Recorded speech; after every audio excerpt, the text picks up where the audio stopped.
जी आज हमारी पहली क्लास है introduction to economics and finance.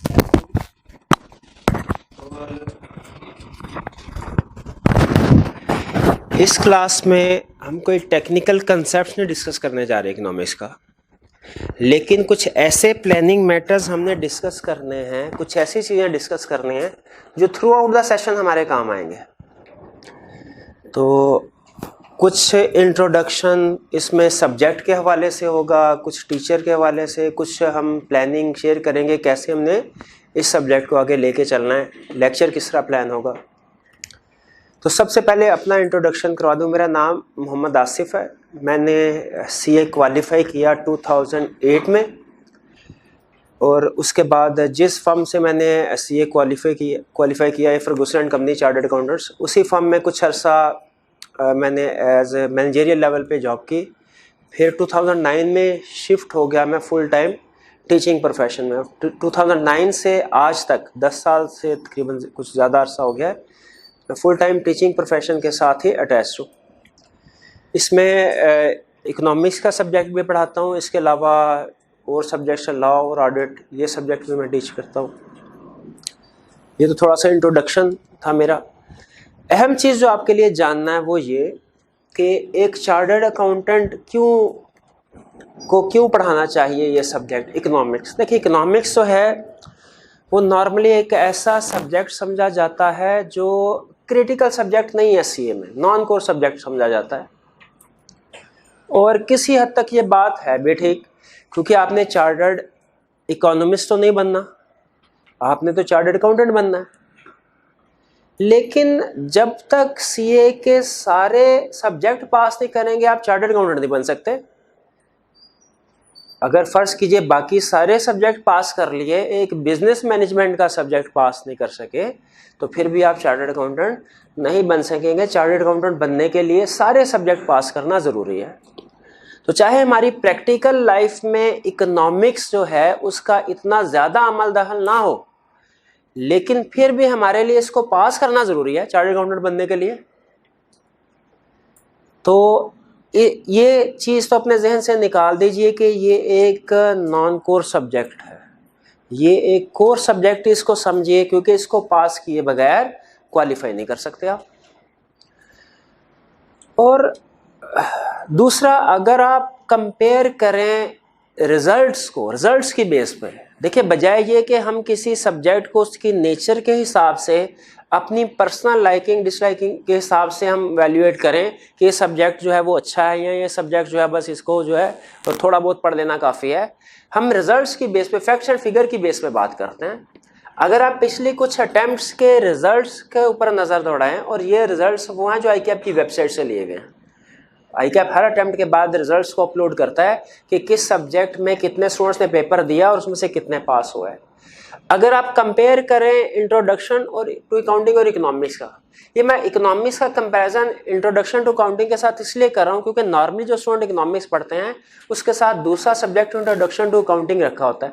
आप में से कितने ऐसे स्टूडेंट हैं जो इंट्रोडक्शन टू अकाउंटिंग भी पढ़ रहे हैं इस अटैम्प्ट में पेपर देना उन्होंने? हाँ, मेजॉरिटी ऑफ स्टूडेंट्स जो है वो इकोनॉमिक्स के साथ इंट्रोडक्शन टू अकाउंटिंग का। तो अगर आप पासिंग परसेंटेज देखें तो ये हमें बता रहा है कि हम तकरीबन हर दफ़ा अकाउंटिंग का रिजल्ट जो है वो बेहतर रहा है इकोनॉमिक्स के रिजल्ट की निस्बत। इकोनॉमिक्स का रिजल्ट कम है अकाउंटिंग के रिजल्ट की निस्बत। ये एक थोड़ी अजीब सी बात है, इसलिए कि नॉर्मली अकाउंटिंग को मुश्किल सब्जेक्ट समझा जाता है और अहम सब्जेक्ट समझा जाता है, और इकोनॉमिक्स जो है वो इसको इजी सब्जेक्ट समझा जाता है। लेकिन रिजल्ट हमें ये नहीं बता रहा है। इसका मतलब ये है कि ICAP का इकोनॉमिक्स का पेपर पास करने के लिए भी हमें तकरीबन कम अज कम उतनी ही मेहनत करना पड़ेगी जितनी मेहनत अकाउंटिंग का पेपर पास करने के लिए करना पड़ रहा है। अब ये इस कम रिजल्ट की रीज़न क्या है इकोनॉमिक्स की कम रिजल्ट के? देखिए, इसकी एक रीज़न तो ये है कि स्टूडेंट इसकी तरफ तवज्जो कम देते हैं। वो समझ रहे अच्छा अकाउंटिंग भी है इकोनॉमिक्स में। देखिए, जब मैं भी स्टूडेंट था ना, तो मुझे भी अकाउंटिंग के सब्जेक्ट से ज़्यादा अच्छे लगते थे दूसरे सब्जेक्ट की निस्बत, और मैं अकाउंटिंग के ऊपर ज़्यादा फोकस किया करता था। बाकी सब्जेक्ट से उसका रट्टा वगैरह लगा लिया, ठीक है। और शायद यही रीज़न है कि मैं जब कैफ लेवल पे था मैं काउंटिंग के किसी पेपर में फेल नहीं हुआ, लेकिन थ्योरी के पेपर 2-3 पेपर हैं जिनमें मैं फेल हुआ। ठीक है, तो हमारा एक तो जो प्रायोरिटी होती है ना वो बाय डिफॉल्ट सेट हो चुकी होती है कि काउंटिंग के सब्जेक्ट्स को ज़्यादा टाइम देना है, जो कि गलत है। मैं ये नहीं कह रहा कि आप इकोनॉमिक्स जो है इसको काउंटिंग से ज़्यादा पढ़ना शुरू कर दें, ये नहीं कह रहा, लेकिन हर सब्जेक्ट की एक रिक्वायरमेंट होती है पास होने के लिए। उस सब्जेक्ट को समझे, उसकी रिक्वायरमेंट को समझे, उस रिक्वायरमेंट के मुताबिक तैयारी कीजिए। ठीक है, अकाउंटिंग अगर आप डेली फर्ज कीजिए आप 2-2.5 घंटे पढ़ते हैं तो ज़रूर पढ़िए, मैं उससे नहीं रोक रहा, लेकिन कम से कम 1.5 घंटा डेली इकोनॉमिक्स पढ़ना भी ज़रूरी है। अगर आप डेली 1.5 घंटा इकोनॉमिक्स नहीं पढ़ेंगे तो आपके लिए पास होना मुश्किल है। तो एक रीज़न ये जो पुअर रिजल्ट है इकोनॉमिक्स में हमारा, इसकी एक रीज़न क्या है, स्टूडेंट का फोकस जो है वो इस तरफ है, इस तरफ फोकस कम होता है। ठीक है, तो हमने थोड़ा इकोनॉमिक्स को भी तवज्जो देनी है, इसमें भी हमने पढ़ना है, डेली बेसिस पे पढ़ना है, और कम से कम 1.5 घंटा जो है डेली पढ़ना। और भी कुछ रीज़न मैं साथ साथ में शेयर करता रहूँगा। तो ये थोड़ा सब्जेक्ट की नेचर के हवाले से और रिजल्ट के हवाले से मैंने आपको बताया था। अब ये चीज़ के चार्टर्ड अकाउंटेंट का पढ़ाना क्यों ज़रूरी है। देखिए, नॉर्मली हमारे प्रोफेशन में जो प्रैक्टिस है वो ये कि इकोनॉमिक्स का सब्जेक्ट पढ़ाते हैं एमए इकोनॉमिक्स। अच्छा, ये मैं आपको बता दूं कि इकोनॉमिक्स में के सब्जेक्ट में चार्टर्ड अकाउंटेंट के नॉलेज का और एमए इकोनॉमिक्स जिस बंदे ने किया उसके नॉलेज का कोई कंपैरिजन नहीं है।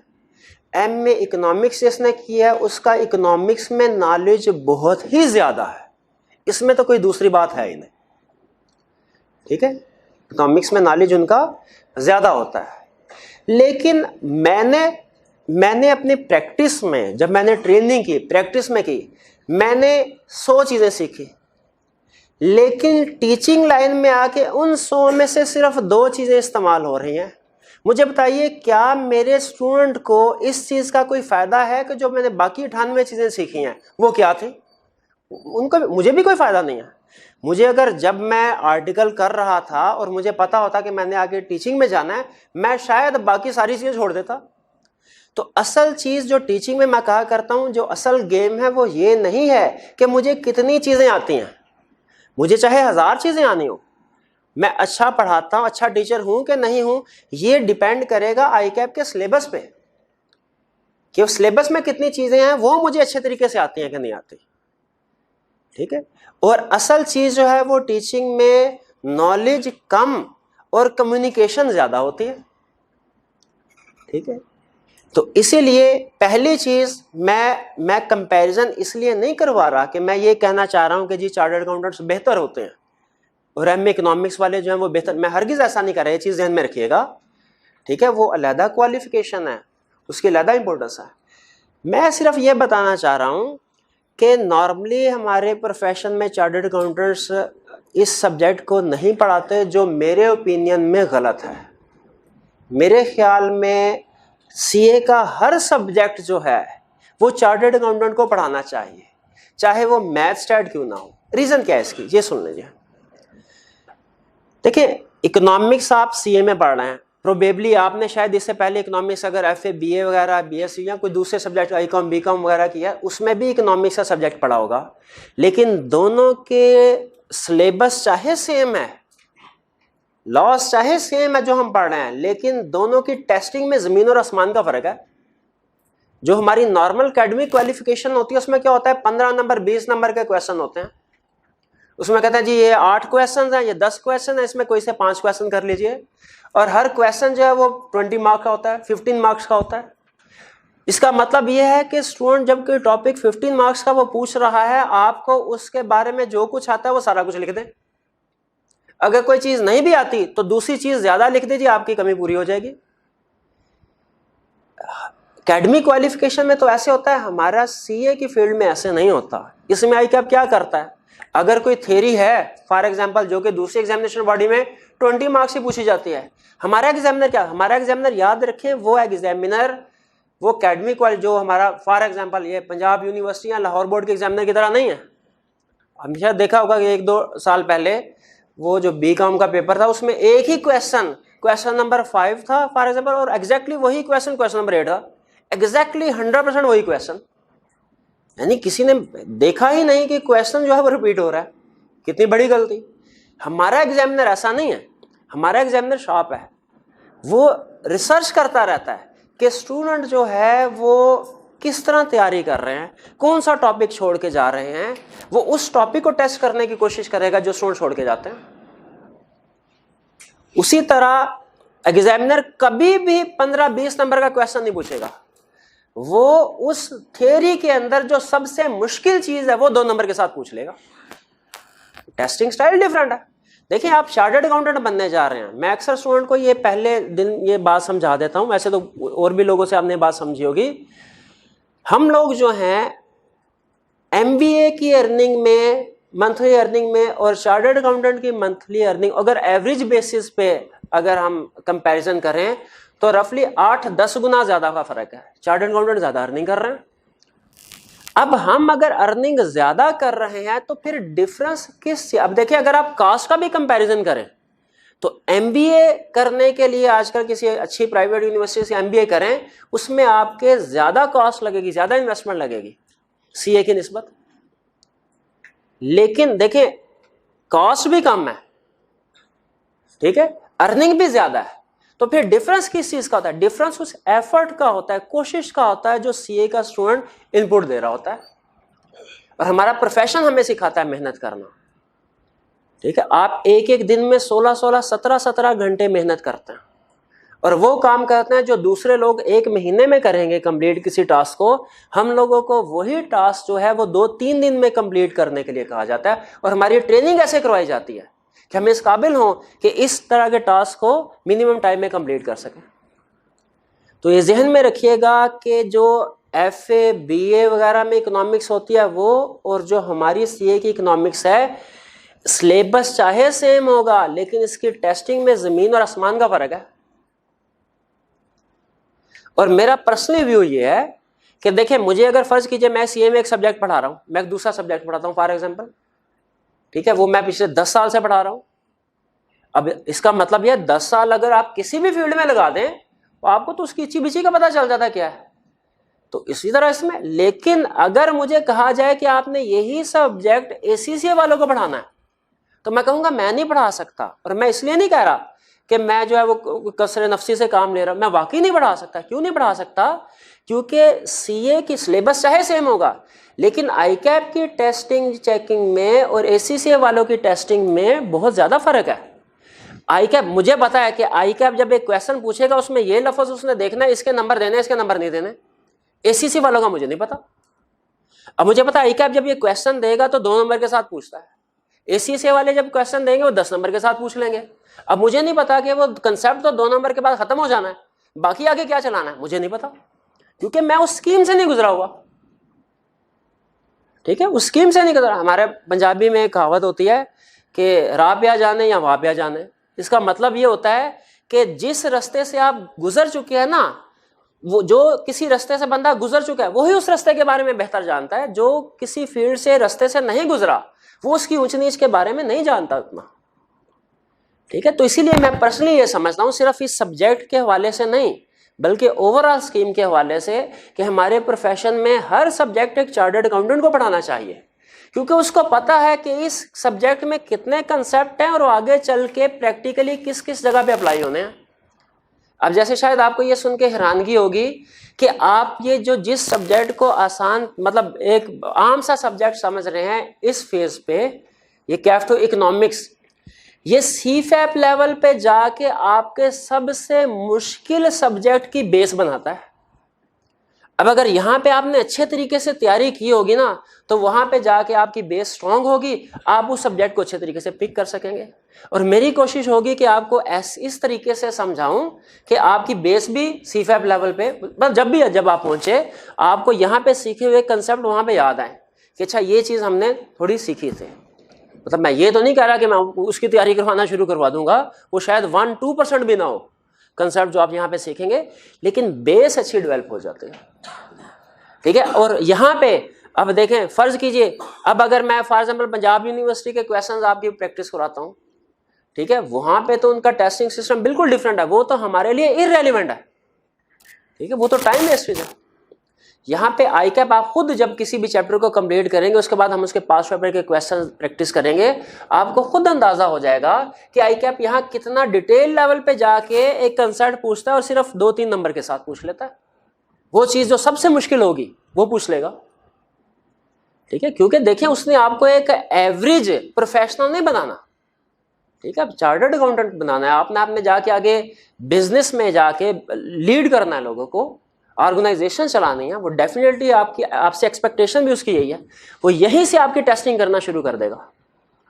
फिर उसके बाद हमारी ट्रेनिंग होती है, उसमें हम और चीज़ें ज़्यादा सीखते हैं। फिर उसके बाद CFAP लेवल है, MSA लेवल है, तो वहाँ तक ये सारे जितने भी फेजेस हैं ऐसे गुजरते गुजरते एक आम कोई कोयला भी हो ना हमारे प्रोफेशन में आ जाए और वो सारे फेजेस से गुजरे, वो एंड तक हीरा बन चुका होता है।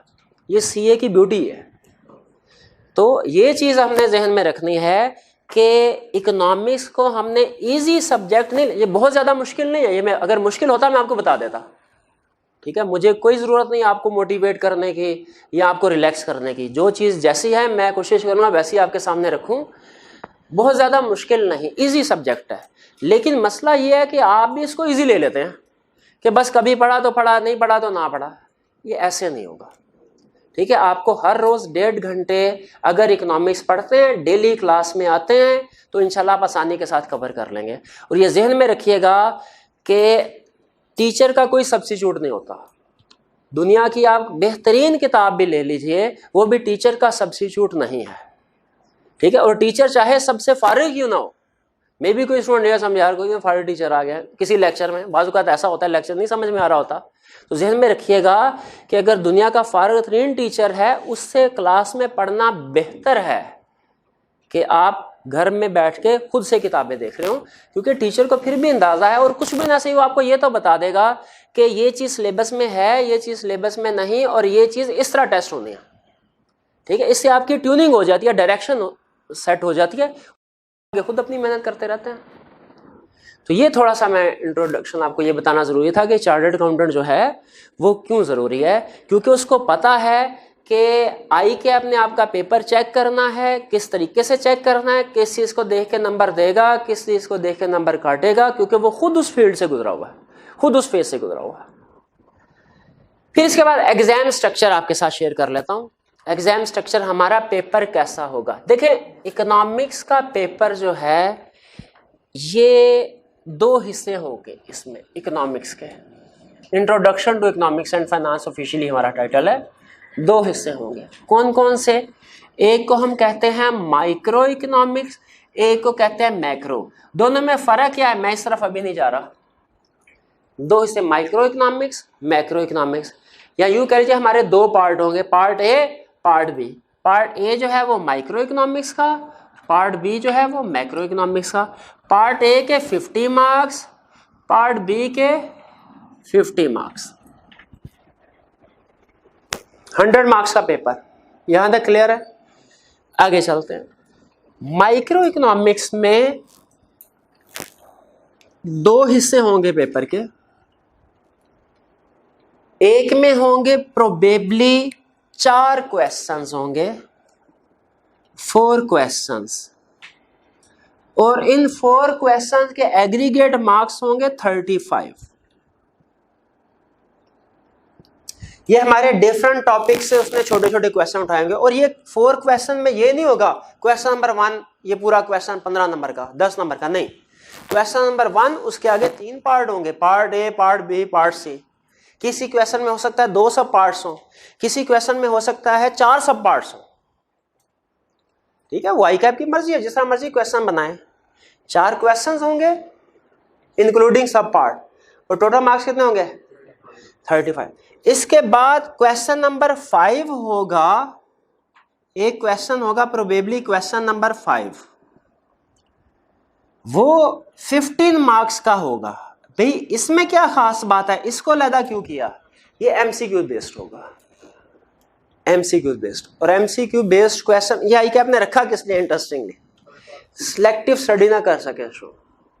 इसका मतलब है आई कैप किसी भी कंसेप्ट से 1 नंबर का क्वेश्चन पूछ सकता है, इसकी वजह से आई कैप को फायदा क्या हुआ वो पता है कि भाई मैं देखें यहाँ पे आई कैप फर्ज कीजिए हमारे सिलेबस में 5 अगर चैप्टर्स हैं, हर चैप्टर के अंदर डिफरेंट कंसेप्ट हैं। आई कैप बहुत ज्यादा कंसेप्ट टेस्ट नहीं कर सकता, यहाँ पे ज्यादा से ज्यादा कितने 12 कंसेप्ट टेस्ट कर लेगा। 4 क्वेश्चन बनाने हैं उसने, हर क्वेश्चन के 3 सब पार्ट्स भी हों, ज्यादा से ज्यादा 12 कंसेप्ट टेस्ट करेगा, हालांकि उसमें 100 के करीब कंसेप्ट होंगे। लेकिन फिर आई कैप यहाँ पे कसर पूरी करता है कि जो सिलेक्टिव स्टडी करते हैं ना स्टूडेंट, वो फिर एमसीक्यूज में मार खाते हैं। तो हमने कोशिश करनी है कि सिलेक्टिव स्टडी ना करें। एमसीक्यूज में 12-13 नंबर, जो 2 नंबर कंफर्म में आपको नहीं मिलेंगे, वो कुछ ना कुछ हर अटेम्प्ट में 2 एमसीक्यूज ऐसे होते हैं कि जिनको कुछ पता नहीं चलता कहाँ से पूछे हैं, बनाते वक्त उसके जहन में क्या था। तो बाज़ का तो एक क्वेश्चन ऐसा होता है जिसको अटेम्प्ट करने के लिए 5-7 मिनट लग जाते हैं, ऐसा भी होता है। तो 2 नंबर का मार्जिन, हाँ, लेकिन 12-13 नंबर एवरेज स्टूडेंट जिसने सारा पढ़ा हो, एवरेज बात कर रहा हूँ, बहुत ज्यादा इंटेलिजेंट हार्ड वर्किंग स्टूडेंट की बात नहीं कर, एवरेज स्टूडेंट जिसने सारा सिलेबस पढ़ा हो 12 मार्क्स आसानी से ले सकता है। इसके बाद जो मैक्रो इकोनॉमिक्स है, ये एक्सेप्शन है पूरे सीए की। पूरे सीए में आपको कहीं पे भी चॉइस नहीं मिलती, जितने भी क्वेश्चंस हैं आपने सारे के सारे करने हैं। लेकिन यहाँ पे मैक्रो इकोनॉमिक्स में हमें चॉइस मिल जाती है। यहाँ पे टोटल 7 क्वेश्चंस होंगे, 7 क्वेश्चंस होंगे, हर क्वेश्चन होगा 10 मार्क्स का। टोटल पेपर होगा 70 मार्क्स का। अटेम्प्ट कितने का करना है? 50 मार्क्स का हमने अटेम्प्ट करना है। और यहाँ पे भी अगेन 7 क्वेश्चन, तो इसका ये पता नहीं क्वेश्चन नंबर 1 2 3 4 इस तरह, क्वेश्चन नंबर 6 7 8 इस तरह होगा, नहीं, question number 6 part A B C, 7 part A B C, ठीक है। वैसे मुझे नहीं पता उसने क्यों चॉइस दी है, लेकिन बहरहाल हमारी फेवर में बात जाती है, हमें आम खाने से मतलब पेट गिनने से थोड़ी है, तो चॉइस है। इसका मतलब यहाँ पे हम पढ़ेंगे तो सारा, जिम्मेदारी मेरी है सारा पढ़ाना, पढ़ेंगे तो सारा। लेकिन अगर कोई यहाँ पे आपको टॉपिक मुश्किल लगता है तो मैक्सिमम 2 चैप्टर स्किप कर सकते हैं आप, मैक्सिमम, इससे ज्यादा नहीं। लेकिन कोशिश करें कि सारे तैयार करें, क्योंकि बाज़ औक़ात क्वेश्चन किसी टॉपिक में डिफिकल्ट भी सेट कर लेता है। ये ना 2 हमने ऑप्शन पे छोड़े हो और 2 में वो डिफिकल्ट क्वेश्चन टेस्ट कर लें, हम तो उधर रिस्क पे आ गए ना। तो कोशिश करनी है हमने कि सिलेक्टिव स्टडी फिर भी ना करें। ये पैटर्न क्लियर हो गया, ठीक है। पासिंग मार्क्स हमारे क्या होंगे? 50 मार्क्स, ठीक है। क्या पासिंग मार्क्स माइक्रो और मैक्रो में से अलग अलग लेना जरूरी है? इसका जवाब है नहीं। एग्रीगेट हमारे 50 मार्क्स होने चाहिए, ठीक है, अलग अलग पास होना जरूरी नहीं है। तो ये थोड़ा सा एग्जाम स्ट्रक्चर या पेपर पैटर्न था जो मैंने आपके साथ शेयर कर लिया जी। 1 मिनट दीजिएगा।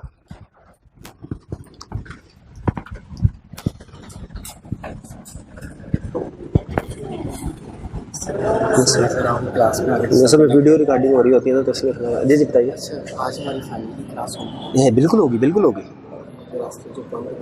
कोई मैंने अंसारी साहब के साथ डिस्कस किया था, उन्होंने कहा था कोई नहीं, बाकी सारी क्लासेस हो रही है। मैंने कहा ठीक है, ये भी हो रही है। फॉर्म में गए हुए हैं वो तो यहाँ भी आ सकते हैं, नहीं करते तो घर तो जाएंगे ना, यहाँ भी आ सकते हैं।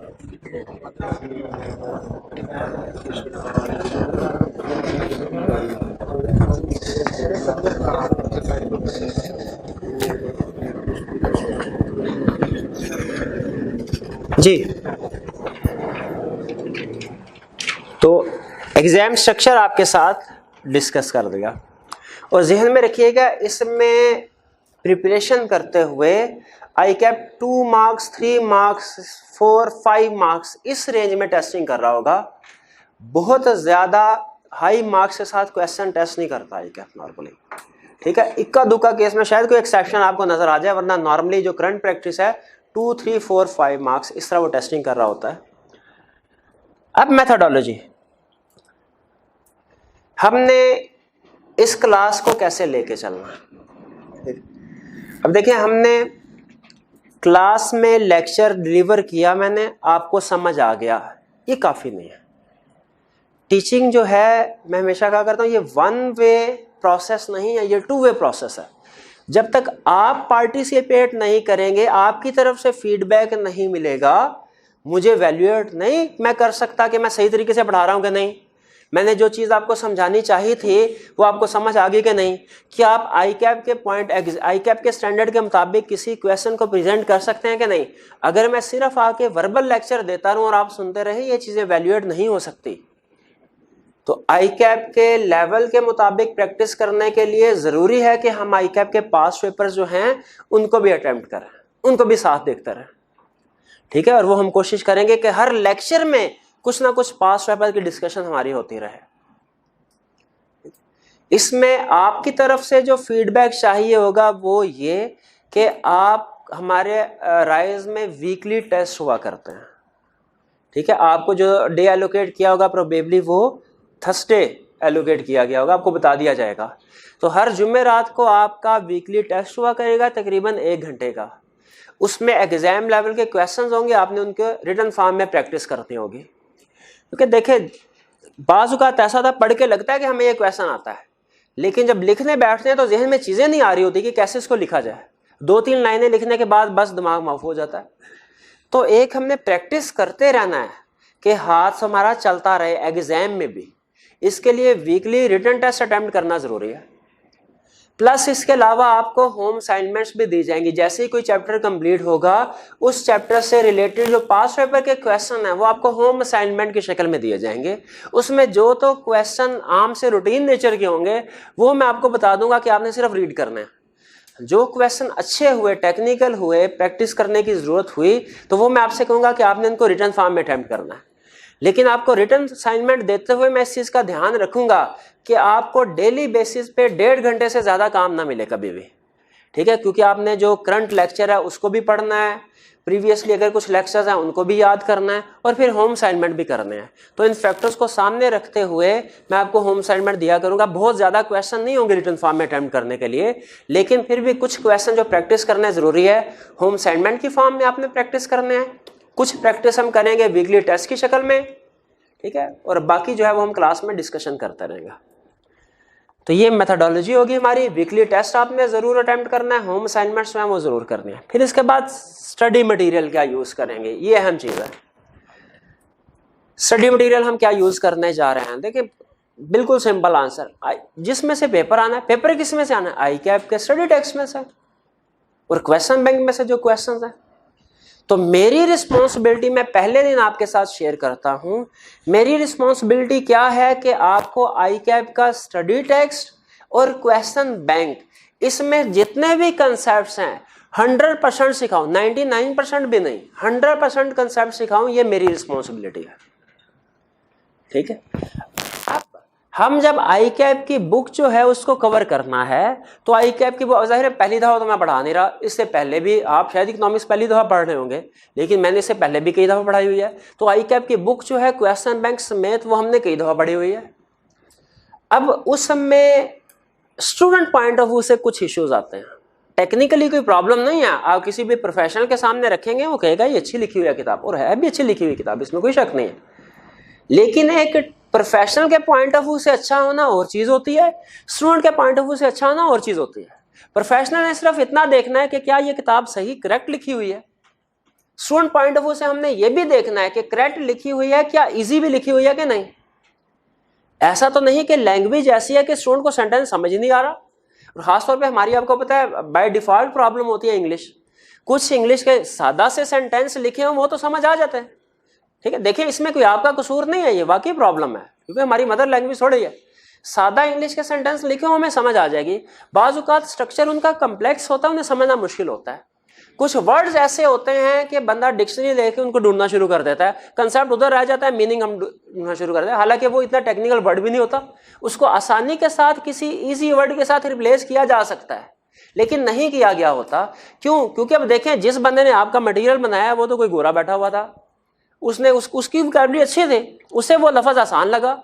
हमारे पाकिस्तानी स्टूडेंट के लिए वो लफ्ज़ मुश्किल है। तो यहाँ पे किताब में कोई इशू नहीं आई ICAP के स्टडी टेक्स्ट में टेक्निकली, लेकिन स्टूडेंट पॉइंट ऑफ व्यू से उसमें दो बड़ी प्रॉब्लम आते हैं। एक प्रॉब्लम तो ये आती है कि समटाइम वोकैबुलरी और सेंटेंस स्ट्रक्चर ये डिफिकल्ट होते हैं, और दूसरी प्रॉब्लम ये आती है कि आई कैप के स्टडी टेक्स्ट में उसने जो कंसेप्ट तो समझाया ही हुआ है, उसके साथ साथ उसकी डिटेल एक्सप्लेनेशन भी दी हुई है। अब जब फर्स्ट टाइम आप किताब पढ़ रहे हो ना, आपको बड़ा अच्छा लग रहा होता है डिटेल एक्सप्लेनेशन, भाई जहां नया कंसेप्ट आया उसने एग्जांपल फिट कर दी, बड़े अच्छे तरीके से समझ आ गई। लेकिन जब आखिरी दिनों में रिवीजन करने बैठते हैं ना, यही अच्छी चीज आपके लिए मसला बन जाती है। आप कहते हैं यार टाइम कम है, मैंने याद करना है, अब इस पूरे सफ़े में कौन सी वो 8-10 लाइनें जो मैंने याद करनी है और कौन सी 20-25 लाइनें जो मैंने छोड़नी है, नहीं पता चल रहा। फिर आप टीचर से फ़ोन करके पूछ रहे होते हैं, कॉन्टैक्ट करके, सर इस सफ़े पे ये चीज़ याद करनी है, ये चीज़ याद करनी है कि नहीं करनी। तो स्टूडेंट के लिए डिफ्रेंशिएट करना है कि एक पूरे सफ़े पे हमारा कंसेप्ट भी डिस्कस हुआ है, उसकी एक्सप्लेनेशन भी है, कौन सी चीज़ मैंने याद करनी है, कौन सी छोड़नी है, मुश्किल होता है। ठीक है, टीचर को तो अंदाजा होता है ना। क्यों अंदाजा होता है? क्योंकि पास पेपर में वो देख चुका होता है चीजें, उसे पता है एग्जामिनर ने कौन सा क्वेश्चन सेट करना है, अगर इस एरिया में से सेट किया तो हमने क्या किया, जहन में रखिए, हमने आई कैप का स्टडी टेक्स्ट सामने लिए रखा, उस स्टडी टेक्स्ट में से कंसेप्ट उठाए, एक्सप्लेनेशन छोड़ दी। क्या किया? कंसेप्ट उठाए, एक्सप्लेनेशन छोड़ दी। क्योंकि एक्सप्लेनेशन क्यों छोड़ी? एग्जाम में टेस्ट नहीं होनी, वो याद नहीं करनी। एक्सप्लेनेशन की छोड़ी? एग्जाम में टेस्ट नहीं होनी और वो हमने याद भी नहीं करनी। तो हमने कहा स्टूडेंट को याद करने वाला मटेरियल जो है वो अलहदा करके दे दे, ताकि स्टूडेंट को ये टेंशन ना हो कौन सी चीज़ याद करनी है, कौन सी छोड़नी है।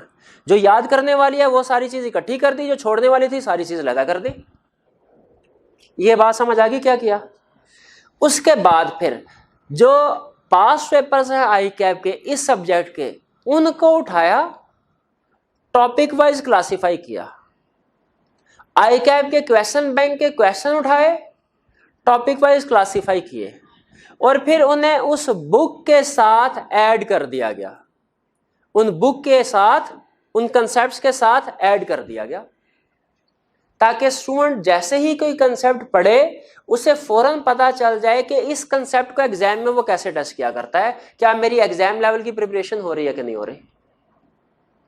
ठीक, अच्छा, इसमें जहन में रखिएगा हमने आई कैप के क्वेश्चन बैंक के क्वेश्चन भी इंक्लूड कर दिए हैं, तो फिर एक्स्ट्रा क्वेश्चन इंक्लूड करने की क्यों जरूरत थी? क्योंकि कुछ टॉपिक्स में आई कैप के क्वेश्चन सफिशिएंट प्रैक्टिस नहीं देते। किसी टॉपिक में तो आपको आई कैप के क्वेश्चन जरूरत से ज्यादा मिल जाएंगे, ठीक है, किसी क्वेश्चन में जरूरत से कम है। तो जहां पे जरूरत से कम है वहां पे हमने फिर दूसरे पास्ट पेपर्स उठाए, आई कैप के जो दूसरे पास्ट पेपर्स थे उनमें से क्वेश्चन जो है वो इंक्लूड कर दिए, ताकि हमारे स्टूडेंट की अच्छी प्रैक्टिस हो सके। क्लियर हो गई ये बात? तो फिर हमने जो मटेरियल, जो राइज की बुक जो है वो पब्लिश की, स्टडी मटेरियल जो आपको प्रोवाइड किया जा रहा है, हम तैयारी यूज उसको करेंगे क्लास में। लेकिन ये बात आपके जहन में ना आए कि पेपर तो आई कैप की किताब में से आना है, तो हम पढ़ राइज की किताब रहे हैं। ये बात है, क्यों ना आए? क्योंकि देखिए आप पढ़ राइज की बुक में से, लेकिन राइज की बुक में जो भी कंसेप्ट है वो कहां से आए हैं? आई कैप की बुक से। हम घर से लेकर थोड़ी आए हम कि वो कोई लहदा से चीज आ गई। ठीक है, तो आई कैप की बुक से ही हमने निकाले। हाँ, एक मसला रह जाता है एक्सप्लेनेशन वाला। एक्सप्लेनेशन जो है, याद रखे, वो फर्स्ट टाइम कंसेप्ट लर्निंग के लिए जरूरी होती है, लेकिन वो हम साइड पे कर चुके हैं। उसका क्या करना है? देखिए, उसके लिए हमारा लेक्चर होता है। एक्सप्लेनेशन का काम सिर्फ इतना होता है कि आपको मेन कंसेप्ट समझाना है। एक दफा मेन कंसेप्ट समझ आ जाए उसके बाद एक्सप्लेनेशन की जरूरत नहीं रहती। तो हम क्या करेंगे, डेली बेसिस पे हमारा लेक्चर जो है ये कैसे चलेगा, डेली बेस पे मैं आया करूंगा क्लास में और डिसाइड किया करूंगा कि आज मैंने कितने कंसेप्ट समझाने हैं, 2, 3, 4, जितने भी कंसेप्ट समझाने हैं। मैं भी एक कंसेप्ट ही समझाना हूं, सिर्फ यहां पे व्हाइट बोर्ड पे लिखूंगा और उस कंसेप्ट को फिर मैं डिस्कस करूंगा आपके साथ। अगर फॉर एग्जांपल 3 कंसेप्ट आज मैंने सिखाना है, पहला कंसेप्ट डिस्कस, इसी तरह जैसे अभी डिस्कशन हो रही है हमारी, इसी तरह डिस्कशन होगी। इस डिस्कशन के दौरान में वो एक्सप्लेनेशन, इलस्ट्रेशन, एग्जाम्पल जो आई कैप की बुक में है मैं आपके साथ शेयर करूंगा। ठीक है, इसके अलावा अगर और एग्जाम्पल की भी जरूरत पड़ी, रियल लाइफ एग्जाम्पल की भी जरूरत बाज़ औक़ात पड़ती है, तो मैं आपके साथ वो भी डिस्कस करूंगा। जब मेरी तसल्ली हो जाएगी कि हाँ कंसेप्ट समझ आ गया है, ठीक है, उसके बाद मैं आपको रीडिंग टाइम दूंगा कि ये मैंने जो आपके साथ चीजें शेयर की हैं, अब आप उनको रीड कर लीजिए। आप वो नोट्स में से रीड करेंगे। अब देखें, अब रीड करते हुए अगर आपको कंसेप्ट अच्छे तरीके से समझ आ गया, रीड करते हुए आपको प्रॉब्लम कोई नहीं आएगी, क्योंकि वो एग्जाम्पल, वो इलस्ट्रेशन जो आई कैप ने अपने स्टडी टेक्स्ट में दी है, हम वर्बली डिस्कस कर चुके होंगे। उनमें से कोई चीज आपको अच्छी लगे एग्जाम्पल, तो खुद से साइड पे आप लिख सकते हैं उस एग्जाम्पल को, लेकिन उसकी जरूरत नहीं होगी, ठीक है, क्योंकि एक्सप्लेनेशन का मकसद क्या है, कंसेप्ट समझाना। कंसेप्ट अगर समझ आ गया, फिर आपको सिर्फ वही मटेरियल की जरूरत है जो आपने याद करना है, जो एग्जाम में टेस्ट होगा। रीडिंग टाइम में आपने उस कंसेप्ट को पढ़ना है, साथ ही पास्ट पेपर के क्वेश्चन भी पढ़ने हैं, देखने के लिए, सेल्फ वैल्यूएशन के लिए। रीडिंग टाइम के एंड पे फिर मैं आपसे कहूंगा कि कोई क्वेश्चन पूछना चाहते हैं तो पूछ लीजिए। याद रखिएगा कि लेक्चर के दौरान में और रीडिंग टाइम के दौरान में आपको क्वेश्चन पूछने की इजाजत नहीं है, इसलिए कि अगर लेक्चर डिलीवरी के दौरान में आप मुझे रोक के क्वेश्चन पूछेंगे तो इससे टेम्पो ऑफ लेक्चर जो है वो डिस्टर्ब होता है, ठीक है। और आपके क्वेश्चन जो है, देखिए आप मतलब फर्स्ट टाइम हमारा इंटरेक्शन है, लेकिन हर अच्छे टीचर को अंदाजा होता है, पहले से पता होता है कि मेरे पास जो स्टूडेंट पहली क्लास में बैठे हुए हैं, लेकिन उसे अंदाजा होगा कि वो जो मैंने 2 महीने बाद चैप्टर या कंसेप्ट पढ़ाना है, उसमें किस जगह पे आके स्टूडेंट को प्रॉब्लम आएगी और क्या क्वेश्चन है जो स्टूडेंट पूछते हैं। इवन वो वर्ड्स जिनका मतलब स्टूडेंट पूछते हैं वो भी टीचर को पता होता है, अंदाजा होता है उसका। तो इसीलिए हम लोगों ने पहले से अपने लेक्चर्स में बिल्ड किया होता है उन क्वेश्चंस के आंसर्स को जो आप लोगों के जहनों में आ रहे होते हैं। तो अक्सर ऐसा होगा कि आपके जहन में क्वेश्चन आएगा, लेकिन थोड़ी देर बाद आपको ऑटोमेटिकली उसका आंसर मिल जाएगा, ठीक है। अगर फॉर एग्जांपल आंसर उसका नहीं मिलता, रीडिंग टाइम में भी वो कंसेप्ट क्लियर नहीं होता, तो जब रीडिंग टाइम खत्म हो जाएगा, आगे चलने से पहले मैं हमेशा आप लोगों से पूछा करूंगा कि आपका कोई क्वेश्चन तो नहीं है। उस पॉइंट पे अगर आपका कोई क्वेश्चन है, जितने भी 1, 2, 8, 10, 12, 15, 20 जितने भी क्वेश्चन हैं, आप 1 बाय 1 पूछिए, ठीक है। इंशाल्लाह मैं सारे क्वेश्चन को आंसर करके फिर आगे जाऊंगा। तो क्लियर हुआ लेक्चर कैसे चलना। तो आज के लेक्चर में सबसे अहम चीज आपने क्या सीखी? सबसे अहम चीज सीखी, इकोनॉमिक्स जो है वो अकाउंटिंग से कम अहम नहीं है, पहली चीज। दूसरी चीज, इकोनॉमिक्स पास करने के लिए 3 चीजों की जरूरत है। पहली चीज, डेली क्लास में आना है, छुट्टी नहीं करने। दूसरी चीज, हर रोज घर जाके 1.5 घंटा पढ़ना है। और तीसरी चीज, वीकली टेस्ट अटेम्प्ट करना है। क्लियर हो गई बात? एक चीज एंड पे, हर सब्जेक्ट का एक सक्सेस फैक्टर होता है। जैसे काउंटिंग है, काउंटिंग में अगर आप पास होना चाहते हैं, उसका सक्सेस फैक्टर क्या है कि आप लोग न्यूमेरिकल कैलकुलेशंस में एक्सपर्ट हो, ठीक है, कैलकुलेटर पे आपका हाथ चलता हो। लॉ में अगर आप एक्सपर्ट होना चाहते हैं, उसमें क्या चीज जरूरी है पास होने के लिए कि लीगल प्रोविजंस जो हैं वो आपको पता हो, आप लीगल प्रोविजंस को प्रोड्यूस कर सकते हो। हर सब्जेक्ट का अपना अपना एक फैक्टर है। इकोनॉमिक्स में सक्सेस फैक्टर क्या है कि आपको डायग्राम्स बनानी आती हो। इकोनॉमिक्स में तकरीबन हर क्वेश्चन, ठीक है, 100% तो नहीं, लेकिन समझ लीजिए 80% क्वेश्चंस के साथ डायग्राम्स बनती हैं। और आई कैप के एग्जामिनर कमेंट्स में सबसे ज्यादा वो जो एरर्स आइडेंटिफाई कर रहा है वो यही कह रहा है कि स्टूडेंट डायग्राम को सही ड्रॉ नहीं करते। इसलिए एक चीज ध्यान में रखिएगा, जब तक आपने किसी कंसेप्ट की डायग्राम नहीं सीखी सही, तो आप लोगों ने वो कंसेप्ट भी नहीं सीखा। और जिस दिन आपने इकोनॉमिक्स में, जब तक पास नहीं होता, जिस दिन इकोनॉमिक्स में आपने डायग्राम ना बनाई, उस दिन आपने इकोनॉमिक्स में कोई काम नहीं किया, ठीक है, वो समझिए आपका दिन जाया हो गया। तो इकोनॉमिक्स में सक्सेस फैक्टर क्या है हमारा? डायग्राम्स, और डायग्राम सही वाली डायग्राम, ठीक है। तो वो जैसे जैसे हम आगे चलेंगे, कंसेप्ट्स में आपके साथ डिस्कस करूंगा, साथ में हम डायग्राम को भी डिस्कस करेंगे कि इनको कैसे बनाना है और आई कैप क्या एरर्स आइडेंटिफाई कर रहा है जी। तो यहाँ तक तो डिस्कशन थी। कोई क्वेश्चन पूछना चाहते हो तो पूछ लीजिए। चलिए, मेहरबानी भैया आप। ये आपको और ये कुछ बातें मैंने डिस्कस की है, इसके अलावा कुछ और एडिशनल बातें हैं, ये रिटर्न फॉर्म में आपके साथ शेयर की जा रही हैं। आज के लेक्चर में आपने आज घर जाके जो इकोनॉमिक्स में आपने काम करना है वो ये कि सिर्फ इन पेजेस को पढ़ लीजिए। इन पेजेस में जो कुछ लिखा हुआ है, अगर आप उनसे एग्री करते हैं तो बहुत अच्छी बात है। अगर एग्री नहीं करते तो फिर माइंड चेंज कर लीजिए और एग्री कर लीजिए इनको, क्योंकि इनके बगैर गुजारा नहीं।